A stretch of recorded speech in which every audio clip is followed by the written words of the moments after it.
Right at it. Right at it. Oh, he's done it again. Just as he did at the John Deere for his first win.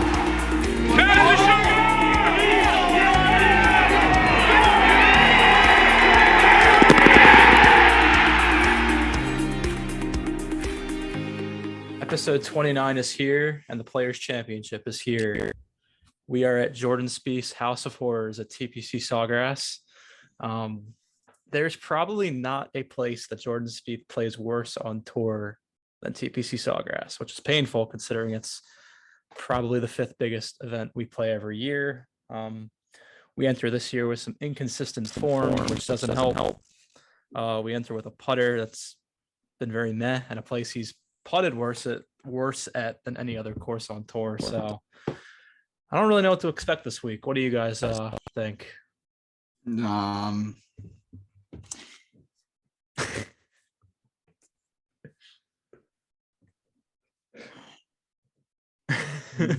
Deep thoughts for Bob. I can understand it. I'm going to give my honest opinion.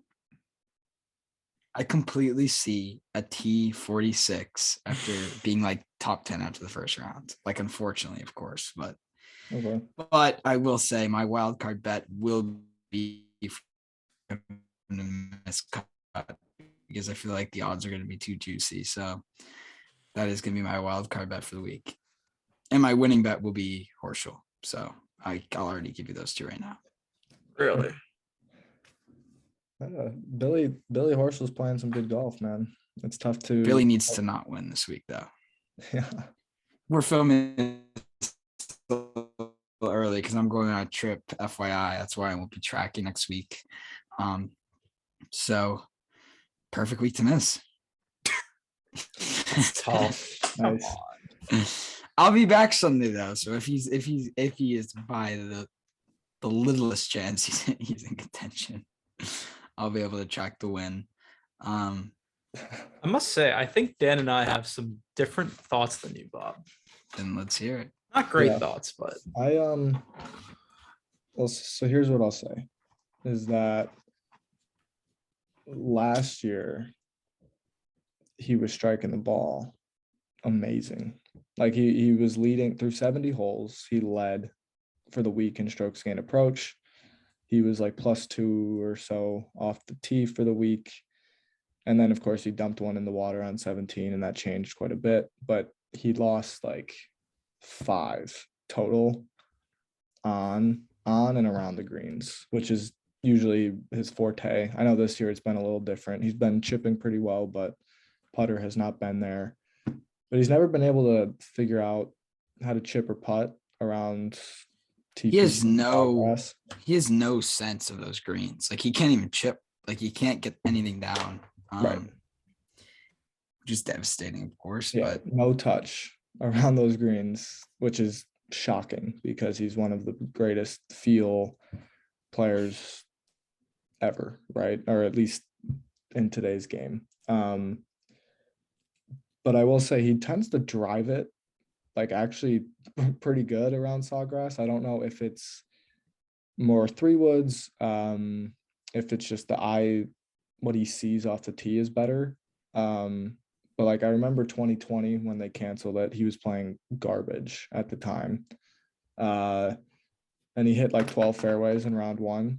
And I mean, he shot a 75 or whatever because he couldn't do anything else. And then last year he hit, 8, 9, 10, 11 fairways around, and gave himself plenty of opportunities.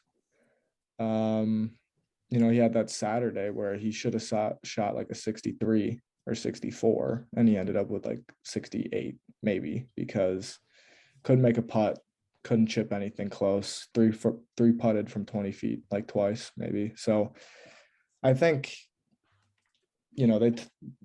when you hit the ball well, it tends to be more consistent. It tends to be, you get yourself in contention more, and the putter and wedge can be a little more streaky.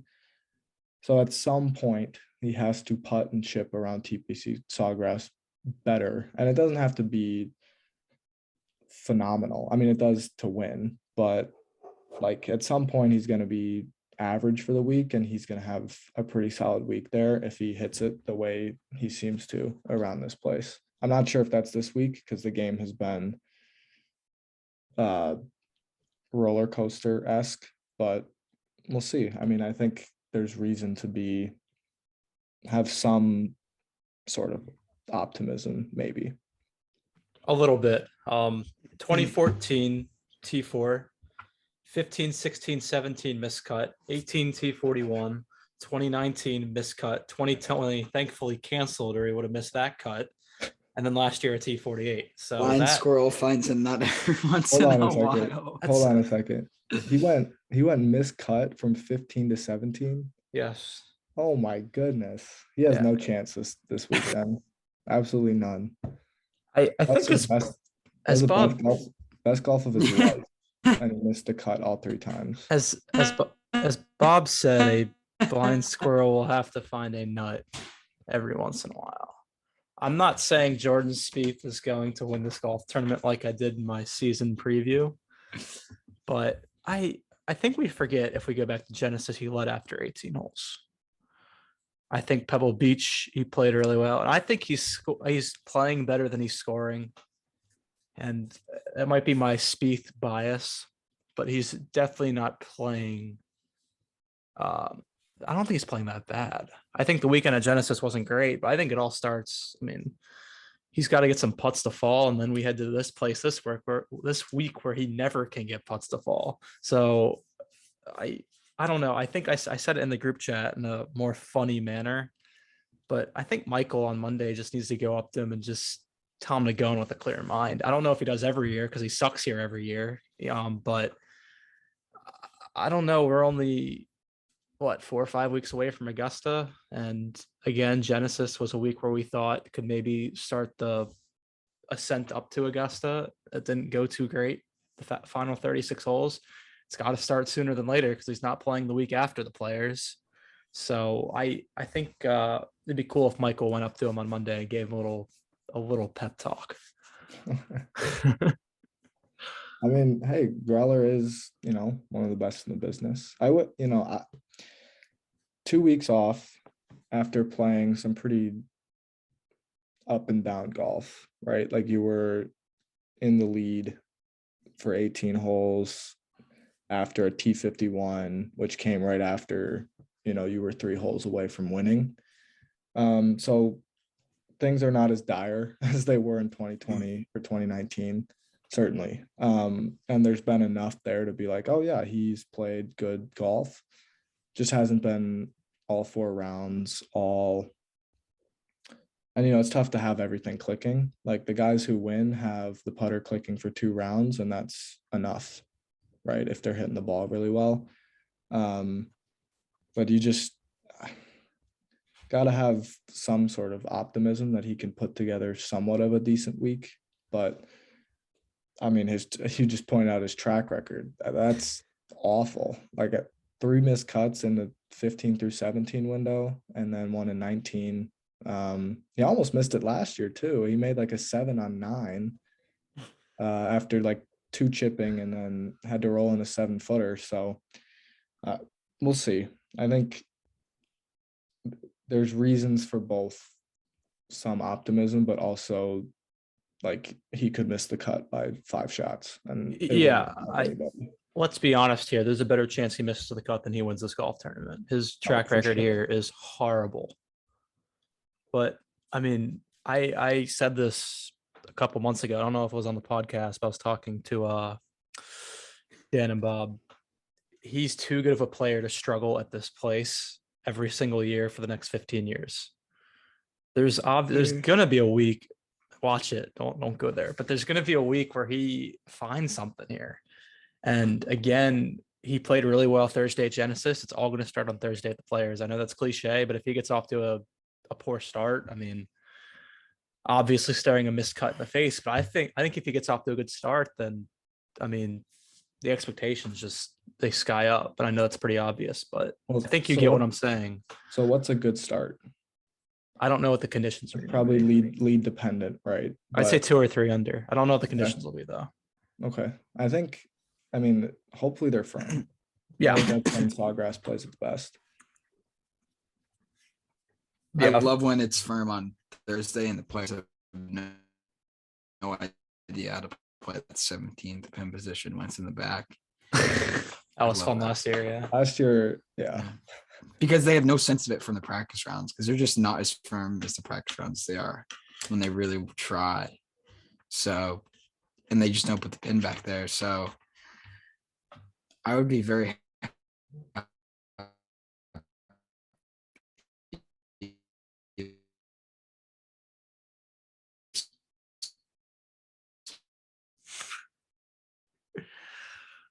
Losing them. put it in the middle of the green. All right, we caught middle of the green, but we lost you on the rest. All right. Well, I think I think I get the gist of I what didn't he see was anything saying. else. Well, I think there was Oh. something lost in there. The Zoom.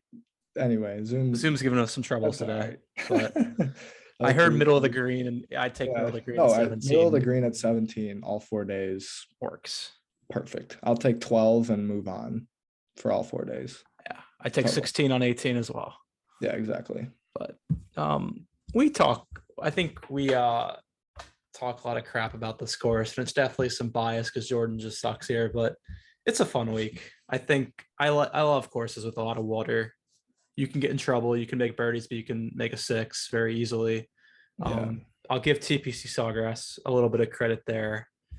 But I think another thing is that in the morning, it typically plays easier, right? Because it's a little softer. And I think I like having golf courses that do that because it brings kind of people into play, but it's not easy enough where the leaderboard flips on Saturday, where you've got guys shooting 8 under in the morning and then +2 in the afternoon, and then you've got a whole new leaderboard. But like you can, like you did last year. I mean, you start at where he was even, maybe +1 going into the weekend, shot a 4 under round, 4 or 5 under round, and got to like T20 going into Sunday. And I feel like that, is a sign of a good turn. Like it's a good test, right? Bringing people back in when you shoot 4 or 5 under on a Saturday morning,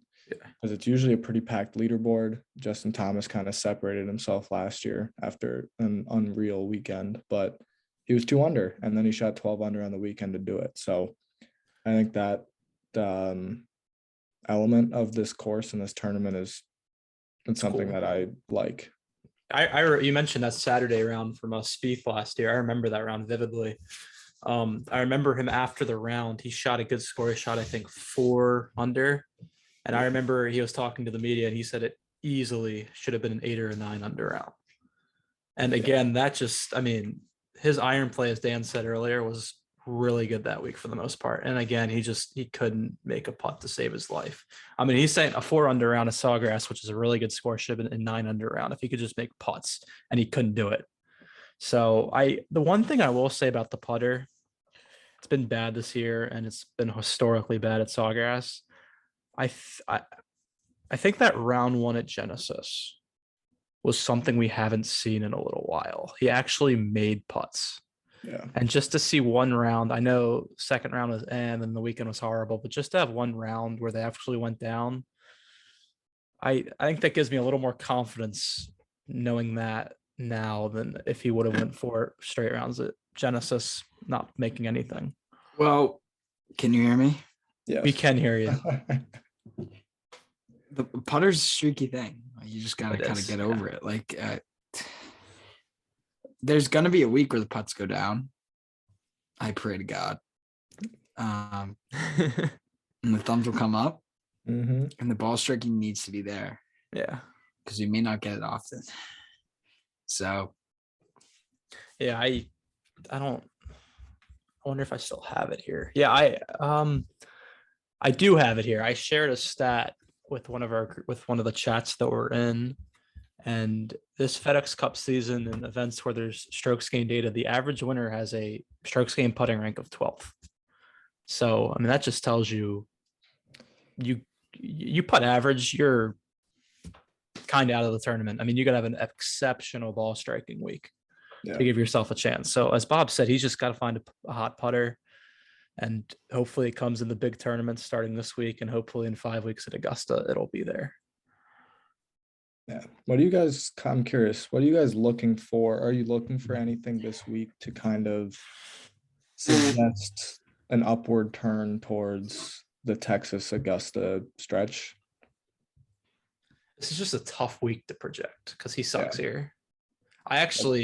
I'm going to give you my prediction this week. I think he plays well. I don't know if I've had a podcast where I think I said he's not going to play well besides maybe Genesis. I think he plays well this week. I think Sunday he's probably entering about 5 or 6 back.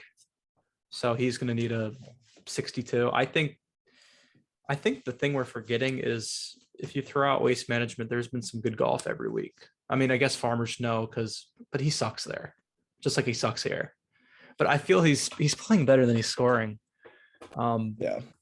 He's losing strokes on the green like every single round for the most part. It's really tough when you're putting yourself behind the 8 ball there. I wonder what he's looking for this week. That's a good question. Well, actually, funny enough, we're recording this Saturday night. He will speak to the media Wednesday morning at 10:30 a.m. Eastern. So maybe someone will ask him. I'm sure it'll come up because he's horrible there. I'm sure the media will ask him, you're not very good here. How are you feeling coming into this week? I mean, it's tough to ignore I don't know if you categorize Jordan as an all-time great yet, but this place is not his place. Yeah. Which, I mean, it's not like that's the end of the world. Like, no. Yeah, am I it's back. We can hear you. Yeah. The connection thing, my cord just came unplugged. If he never wins here, I mean, like, it's not the end of the world. Tiger has his kryptonite at Riviera. Everyone has their kryptonite, and just because Jordan's is at a tournament like this isn't like the end of the world. It's one thing if it was a major. Yeah. Right. Yeah. Like if he couldn't play at Augusta or he couldn't play overseas, that would be a different story, but he can. So you don't have to worry about that. And he's shown that 2015 was besides Tiger and Jack and Bobby Jones when he won the Grand Slam, is the best year anyone's ever going to have in 4 majors. He easily could have won all 4. Yeah. He was one historical week from winning the PGA and was one day of good form from winning the Open. I mean, that's never going to happen again with this depth of field. So we know we can play everywhere. We know we can play at all the majors. Disappointing. Yeah. Disappointing you can't play at the Players, but again. No, he doesn't need the Players. Golfers don't make the Hall of Fame after winning the Players. Right. I don't want to be rude to this event, but I'd take 1 Masters over 4 Players wins. Oh yeah, absolutely. So, I mean, it is a big week though. I mean, it would be a nice one to add to the resume. But again, I don't think Jordan thinks he needs it. I know we don't think he needs it, but just for the fact that he needs to get going for Augusta, which we do need. It's important to start seeing some consistency because we have match play, Valero. I know it's out of order. Match play, Valero, and Augusta. What am I missing? Just Players, just 3 events before the Masters, right? Yep. So we need at least 2 good weeks. So yeah, if you're a betting man, this would be the week that's not good. But I mean, as we've seen in golf with Luke List winning at the Farmers, Joaquin Niemann. I mean, of course, Joaquin Niemann's a great talent, just blowing the field out at Genesis. I mean, the talent in golf is nuts, and golf's a random sport. And who knows? Jordan Spieth could show up at the Players this week and play really well. Who knows? Yeah, I think. I mean, there will be strokes gain data this week. I think I'm hoping for 4 rounds. I'll start there. But then I'm also hoping for positive ball striking. And it'd be nice to see some putts go in, but if that doesn't happen, he's never done it in his career. So it is what it is. The likelihood of it carrying over to match play is less likely than ball striking carrying over to match play. And ball striking is more important anyway, because the putter can flip anytime. It could be just a couple putts on the practice green where something just feels different and everything clicks and Spieth makes everything and wins everything and Tiger's in the shadow. But I mean, yeah, I kind of got a little carried away there. But yeah, so some positive strokes gain numbers. I'd also, I mean, Bob mentioned this watching Genesis, was just like you'd hear some iron shot sounds and they would just be like you like fatted it, towed it, and you can tell like that is not a good strike just from listening to it. Right. And I think, with the watch every shot that is going to be back at the Players, right? We'll see every shot from every player. I want to see swings that look committed, and I don't want like the one-handed finishes will happen, but I'd rather not see a ton of those, especially on some iron shots. Like seeing some of those at Genesis were like surprising and also quite concerning, I think, for the state of his iron play at the moment. Yeah, I agree. I think here's the thing with Jordan this week is that he needs to, I feel like there's definitely some mental problems here. Like it definitely is in the back of his mind that he has not played well here in a very long time, right? Or can you not hear me? No, we got Oh, we you. can hear you. All right. Yeah. So if he gets over that, I mean, he's got the type of game where on any given year he can play well here. Like I'm not disputing that. There's just not a very good chance is what we're trying to say. If he would, I be surprised if he won here over the course of his career? Probably, but could it happen? Yeah, I mean, it absolutely could. So who knows? Maybe the things I do for a player's win this year, just because it probably will never happen again, it is high. I mean, it's a good addition to your resume. I'd love to win the Players, but I don't know. We don't need the players. I mean, What do you guys think? Do we ever see a Players win? yes. Jordan thinks so. Yeah. I don't know. I mean, besides Torrey, I know this is probably like the place he plays worst, but I don't know. He strikes it well at this place usually, and he's gonna find a hot week with the putter eventually. Yeah. But I know you were saying like the mental hurdle. That's what I'm saying. A Michael pep talk on Monday. I mean, it might be needed. I'm sure. I mean, Jordan knows like this place, like it haunts me. I mean, Michael, I mean, I'm sure they talk about it, but Augusta, I mean, we mentioned this every podcast. We're getting closer and closer, and eventually he's going to need to start to show some consistency. And we only have 3 events before Augusta. So, I mean, gotta get going. Right. I don't know if he ever wins a Players, but I'd imagine he'd be in contention once or twice at some point. Like, Yeah. good players just end up in contention. Yeah. Regardless of where they play. And then the other thing I'd say is that he's pretty good. He's kind of Brooks-ish in a way of getting like getting the best out of his game that he can at a major. Like even when he wasn't playing well, he showed up and he started pretty solidly. Like he showed enough where you're like he's playing the best that he can right now. And it's same thing applies to the I'll player, take this to my grave. I would have called you a lunatic if you had told me Jordan Spieth is going to tie for 3rd at Bethpage Black. I mean, that just like isn't something that should have happened. So he shows up for majors. Putter. There's no doubt about it. Yeah, he gets up for that putter was ridiculous. He gets up, and he gets up for the Players too. Like they know this is a big deal. I mean, even if it's not a major, it's still an excellent resume booster. So yeah, it's not. I mean, this is, as you said, I think last podcast in the schedule, the random little pod. I mean, this is the one Xander Schauffele wants to win.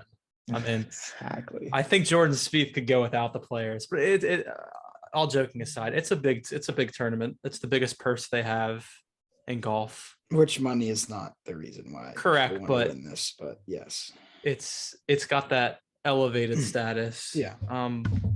It's a big event. Yeah. And it's Big time, fun. yeah. I know I said it earlier, but we crap on the course, but at the same time, it's there's a lot of water. You can make a 6, you can make birdies, and when it plays firm like it did last year, it's entertaining. It's really fun. It's just a shame Jordan isn't in the picture more. But if he can get the putter rolling on Thursday, I mean the expectations, Yeah, they rise quite quickly. for sure. Can't disagree with any of that, I don't think.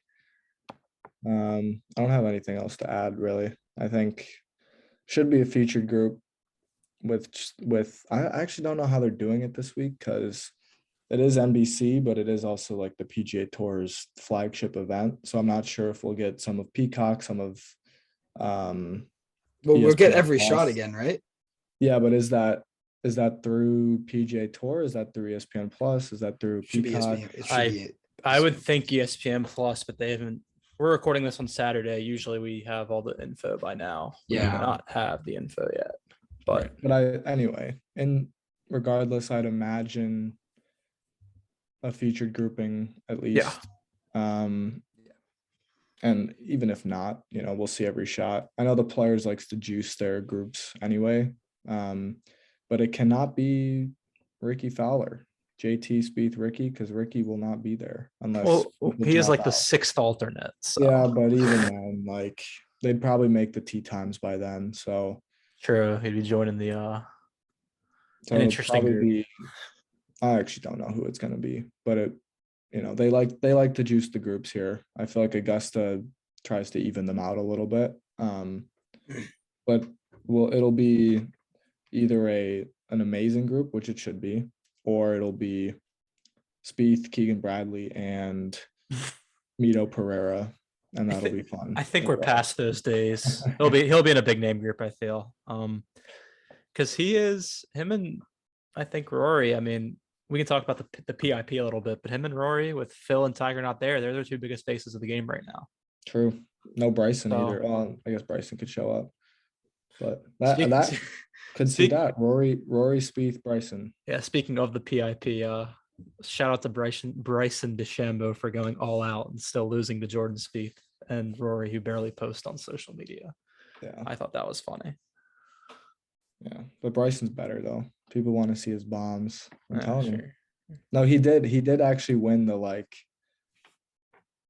I don't have the exact Spieth was 2 and Bryson was 1 in the There was like 5 different criteria of the PIP. I think it was how much you're shown on TV. I think Bryson was 1, Spieth was 2. I don't know how we're 2.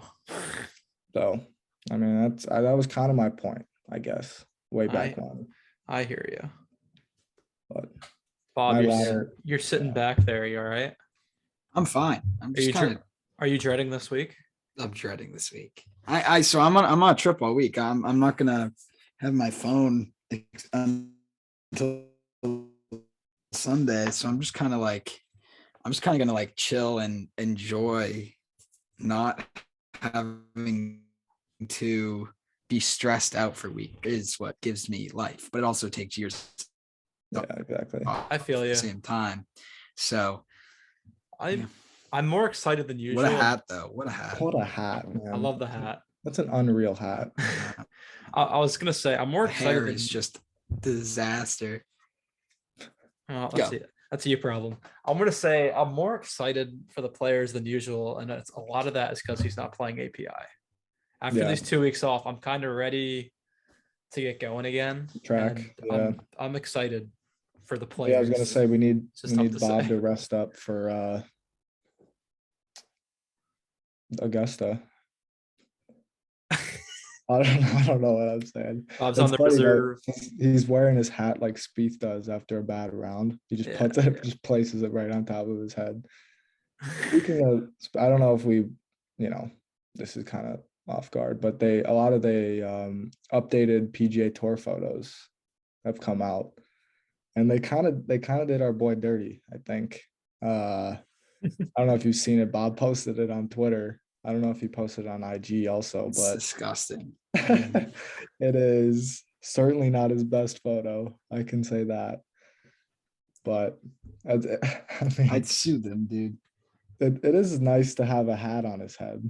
I think that's nice, but the rest, I mean, just the white with the horizontal stripes and the neck as wide as his head, just bad moment, just caught him at the wrong time. Yeah. But he's just not as photogenic, I guess. I mean, maybe, but I feel like it was taken on Tuesday of Genesis, I believe. Oh, So, I mean, really? he's probably stressing a little bit. Like, oh, I got this week coming up off of Phoenix where I How wasn't did I playing well. T61 at Phoenix? Yeah, He's exactly. gonna have to work out. And actually, I know it's completely off topic, and we tend to go off topic, but I can't believe he went from Phoenix to leading after the early wave on Thursday at Genesis. I mean, the turnaround Yeah. there was wild. It's true. His Too bad he entire got career is dusted by wild. Neiman. Yeah, I mean, that's like one of the things I'm thinking about this week, though. Like, sure, the weekend sucked at Genesis, but he played for the first 36 holes at Genesis. Pretty good golf. That's why I keep saying I think he's playing better than he's scoring. And Neiman just, I mean, if Neiman doesn't go off, he's within 5 shots of the lead entering the final 36 holes. Right. And it's a rookie at the top. Yeah. So you feel, all right, this isn't insurmountable, I guess. Yeah. Yeah, we'll see. You got anything, Bob? Nope. Nope. All right. Well, that'll just about conclude the players preview. Definitely, I think there's a consensus among the three of us that we are not very confident entering this week, but it's, at least in my perspective and Dan's perspective, we could see some positive signs, and that's probably the goal. Yeah. But yeah, if you're, go ahead. Just one more thing. I know tee times aren't out yet. I know featured groups aren't out yet. But this is our first like early tee time of the season. Like he could very well go off at 8:03 a.m. or whatever. Good. Which is nice because I think we're all on Eastern time. But yeah, for those on the West Coast, that stinks. Welcome to the early tee times. This is where it starts now. So I just thought I'd throw that out there because I'm kind of excited for it. Nothing better than, well, I don't mind it at all. I make my cup of coffee, I get ready, and I don't mind it. You drink coffee. I do drink coffee. Is that bad or no? It's am I too not. young? Bob, do you drink coffee? No. Dang, I'm the only coffee drinker here. Yeah. I like tea. Not hot tea, but like if I need caffeine, like I'll do like half and half or something.